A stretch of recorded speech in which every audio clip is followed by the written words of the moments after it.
Assalamualaikum warahmatullahi wabarakatuh. Hari ini kita akan membahas mengenai tetanus neonatorum.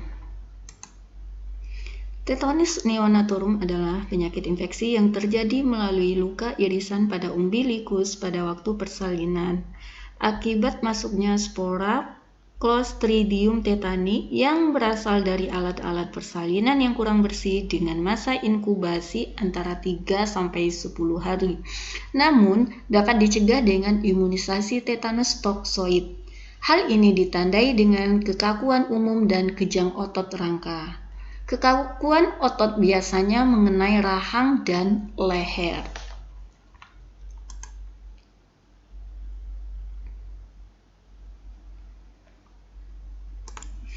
Penyakit tetanus neonatorum adalah penyakit tetanus yang sering terjadi pada neonatus atau bayi berusia kurang 1 bulan yang disebabkan oleh Clostridium tetani, yaitu kuman yang mengeluarkan toksin ataupun racun dan menyerang sistem saraf pusat.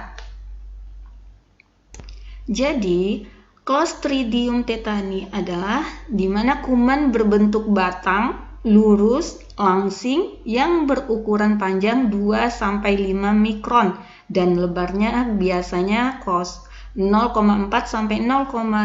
mikro yang bersifat gram positif dan tidak berkapsul. Biasanya membentuk spora yang bersifat obligat, anaerob, dan mudah tumbuh pada nutrien media yang biasa. Kuman ini membentuk eksotoksin yang disebut tetanosplasmin, suatu neurotoksin yang kuat.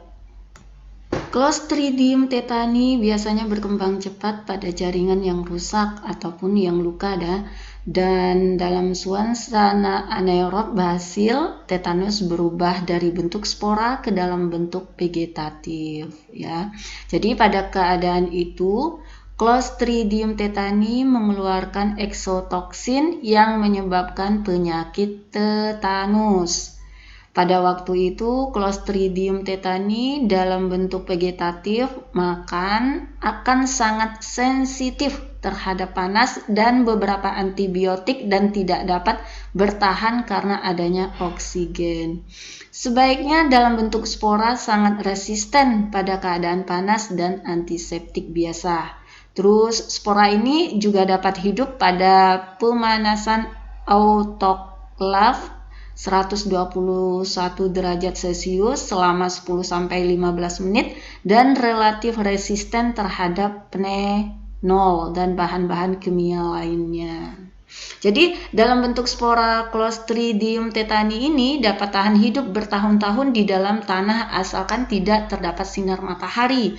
Selain itu dapat pula ditemukan dalam tanah, laut, air tawar, debu rumah, dan tinja berbagai spesies binatang lainnya. Jadi di sini Clostridium tetani ini baik dalam bentuk spora maupun bentuk vegetatif ini dapat ditemukan pada usus manusia.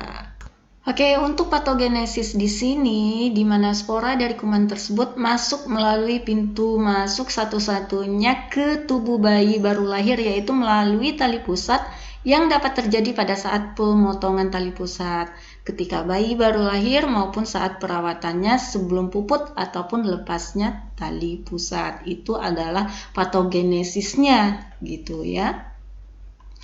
Terus selanjutnya di sini adalah masa inkubasinya. Terdapat variasi masa inkubasi pada tetanus dari 1 minggu sampai beberapa minggu lamanya. Semakin pendek masa inkubasi tetanus, semakin buruk prognosis penyakit. Bila kurang dari 1 minggu, maka sifat tetanus adalah fatal. Selanjutnya, di sini masa inkubasinya juga ya, masih kelanjutan yang tadi. Masa tunas organisme ini biasanya berkisar antara 3-14 setelah luka, tetapi dapat kurang 1 hari atau lebih dari beberapa bulan, dan pada tetanus neonatorum biasanya mulai ketika neonatus berusia 3-10 hari.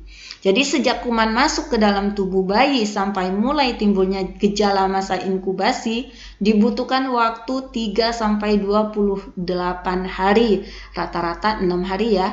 Apabila masa inkubasi kurang dari 7 hari seperti biasanya, maka penyakit tersebut lebih parah dengan angka kematian tinggi. Ya, jadi ketika masa inkubasinya kurang dari 7 hari, misalnya 3-4, berarti ini penyakitnya lebih parah ya, bisa menyebabkan meningkatnya angka kematian yang sangat tinggi. Oke, ini ada tanda dan gejalanya. Yang pertama ada trimus, di mana sulit buka mulut, bayi sulit ataupun tidak dapat menetek. Setelah itu mulut mencucu seperti mulut ikan. Setelah itu rhesus sardonicus adalah alis terangkat ke atas ya, menyeringai. Setelah itu mudah sekali dan sering kejang, terutama karena rangsangan sentuhan, rangsangan sinar dan rangsangan suara. Setelah itu mungkin wajah kebiruan, kadang disertai dengan demam. Kita bisa melihat gambar-gambar berikut ini di mana mulut bayinya mencucu. Setelah itu ini mulutnya mencucu ya. Oke. Bagaimana cara tata laksananya? Di mana nanti kita berikan cairan intravena dengan larutan glukosa 5% dan NaCl fisiologisnya 4-1 ya, selama 48-72 jam. Setelah itu kita berikan diazepam dosis awal 2,5 mg melalui IP berlahan-lahan selama 2-3 menit ya. Setelah itu ada ATS per hari diberikan selama 2 hari berturut-turut dengan IM. Setelah itu ada juga ampicillin yaitu 100 mg per kg BB per hari dibagi dalam 4 dosis selama 10 hari. Selanjutnya yaitu tali pusat dibersihkan ataupun dikompres dengan alkohol 70%, betadin 10%. Jangan lupa rawat di ruang yang tenang, juga hangat, kurangi rangsang, sentuh, cahaya terlampau terang. Jadi selanjutnya baringkan pasien dengan sikap kepala ekstensi ya, dengan memberikan ganjalan di bawah bahunya. Beri O2 sebanyak 1-2 liter per menit. Terus selanjutnya apa? Yaitu kita observasi tanda vital secara kontinu setiap setengah jam.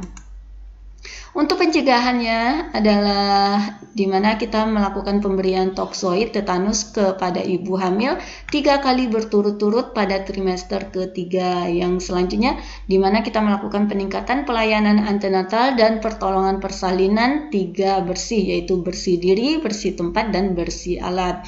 Jadi di sini menurut WHO tahun 2000 berapa ya? 18 apa ya. Jadi untuk pelayanan kunjungan ANC ibu hamil maksimal 8 kali ya. Setelah itu kita lakukan pemotongan tali pusat, harus menggunakan alat yang steril dan promosi perawatan tali pusat yang benar agar bayi tidak tetanus ya. Oke, demikian pertemuan kita pada hari ini. Terima kasih.